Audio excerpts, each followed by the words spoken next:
সালাম আলাইকুম প্রিয় শিক্ষার্থীরা, প্রাইভেট প্রোগ্রামের পক্ষ থেকে তোমাদেরকে স্বাগতম। আজকে আমাদের আলোচনার বিষয় হচ্ছে কিভাবে স্থূল সংখ্যা নির্ণয় করা যায়। চলো শুরু করি। দেখো, আমি এখানে একটা প্রশ্ন নিয়েছি যে এক্স যোগে 24.5 গ্রামকে বিশ্লেষণ করলে 0.5 গ্রাম হাইড্রোজেন, 8 গ্রাম সালফার ও 16 গ্রাম কি অক্সিজেন পাওয়া গেল। বলছে যৌগটির স্থূল সংখ্যা নির্ণয় করো। যৌগটির কি নির্ণয় করো? স্থূল সংখ্যা। তাহলে এখানে কি কি পাওয়া গেছে? আমার যে এক্স একটি যৌগ আছে, এই যৌগের কি পরিমাণকে বিশ্লেষণ করা হয়েছে? 24.5 গ্রামকে বিশ্লেষণ করার ফলে এখান থেকে আমি কি কি পাইলাম?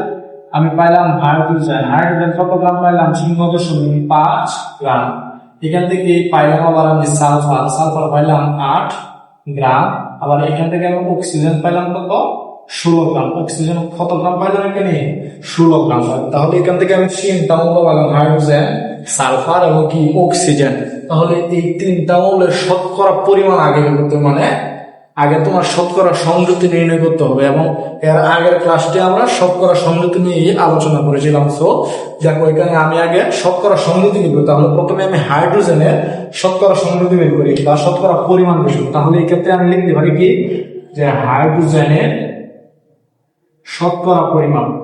হাইড্রোজেনের শতকরা পরিমাণ। এখন এখানে হাইড্রোজেনের শতকরা পরিমাণ কেমনে বের করলাম? দেখো, হাইড্রোজেন এখানে কত গ্রাম আছে? 0.5 গ্রাম আছে। এবং এখানে মোট কতটুকু আছে? কতটুকু দ্রবকে বা যৌগের বল কত? 24.5 গ্রাম ইন্টু 100%। শতকরা মানে কত? 100%।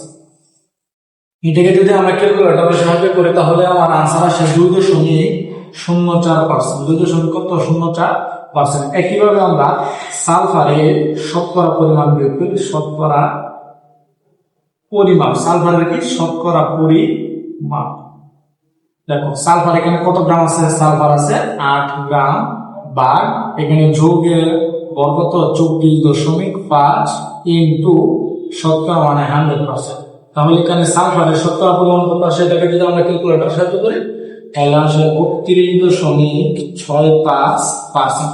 ঠিক আছে, এগুলো আমি শতকরার পরিমাপ আগে বের করতেছি, মানে স্থূল সংখ্যা বের করার জন্য আগে কি লাগবে? আমার অবশ্যই শতকরা সংখ্যা লাগবে। তাহলে শতকরা পরিমাপ গুলা বের করে নিচ্ছি। তারপর অক্সিজেনের শতকরা পরিমাপ। অক্সিজেনের শতকরা পরিমাপ। অক্সিজেনের শতকরা পরিমাপ। অক্সিজেন এখানে কত গ্রাম আছে? 16 গ্রাম। বা এখানে যৌগের বল কত? 24.5 গ্রাম ইন্টু 100%। তাহলে এখানে কত আসে? এটাকে যদি আমরা ক্যালকুলেটরের সাহায্য করি তাহলে আসে কত? 65.31%। ঠিক আছে, তাহলে এই যে হাইড্রোজেন, সালফার এবং কি অক্সিজেনের শতকরা সংযুক্তি পাইলাম আমরা, আবার শতকরা পরিমাপ পাইলাম। এবার আমার স্থূল সংকেতের যে প্রথম কাজটা আমরা পাই গেলাম। এখন যদি প্রশ্ন তোমার শতকরা সংযুক্তি দেওয়া থাকে তাহলে অটোমেটিক ইজি হয়ে যায়। যেহেতু এই প্রশ্নে শতকরা সংযুক্তি দেওয়া ছিল না, আমরা বের করে নিলাম। ঠিক আছে, এটা কেন করলাম? দেখো, যারা শতকরা সংযুক্তির ক্লাসটি করো নাই তারা যাতে বুঝতে পারো যে যদি শতকরা সংযুক্তি সরাসরি দেওয়া না থাকে তাহলে কেমনে বের করবো। শতকরা সংযুক্তিটাও তোমার বের হয়ে গেল। এখন দেখো, তাহলে আমি কি লিখতে পারি? এই যে শতকরা সংযুক্তি পাইলাম, এই যে শতকরা সংযুক্তি গুলাকে তোমার এই যে মৌলগুলা আছে না, মৌলগুলার নিজ নিজ পারমাণবিক ভর দ্বারা ভাগ করতে হবে। নিজ নিজ পারমাণবিক ভর দ্বারা কি করতে হবে? ভাগ করতে হবে। তাহলে হাইড্রোজেনের শতকরা সংযুক্তিকে হাইড্রোজেনের পারমাণবিক ভর দ্বারা ভাগ করবা। সালফারের শতকরা সংযুক্তিকে সালফারের পারমাণবিক ভর দ্বারা ভাগ করবা। অক্সিজেনের শতকরা সংযুক্তিকে অক্সিজেনের পারমাণবিক ভর দ্বারা কি করবা? ভাগ করবা। তাহলে আমি লিখি যে শতকরা পরিমাপকে, শতকরা পরিমাপকে মৌলের নিজ নিজ পারমাণবিক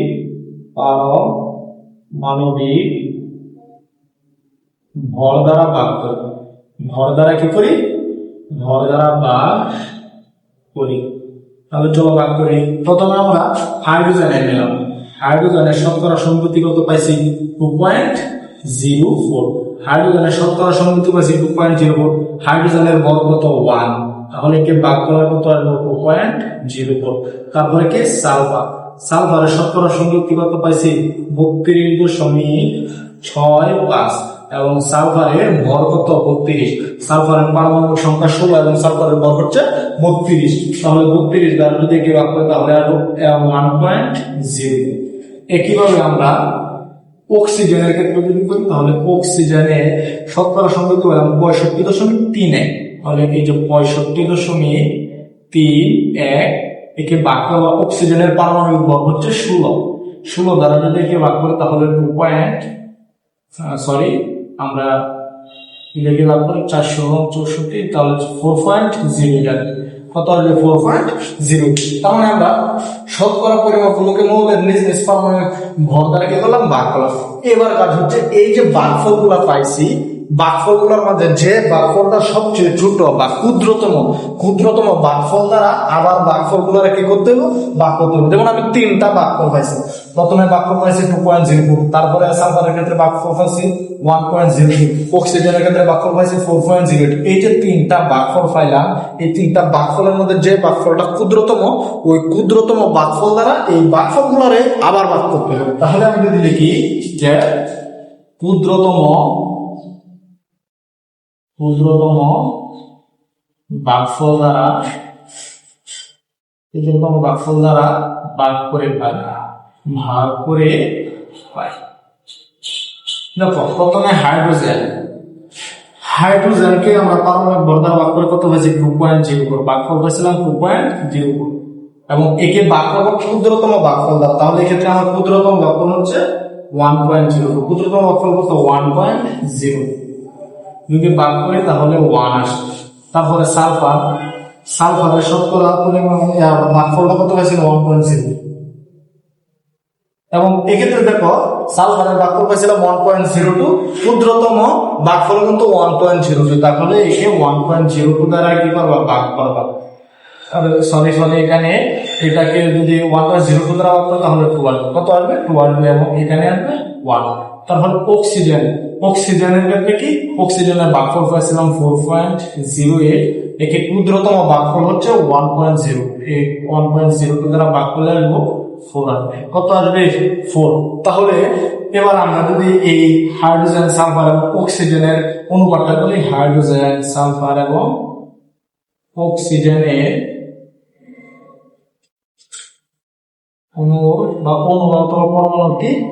অনুপাত বের করলাম।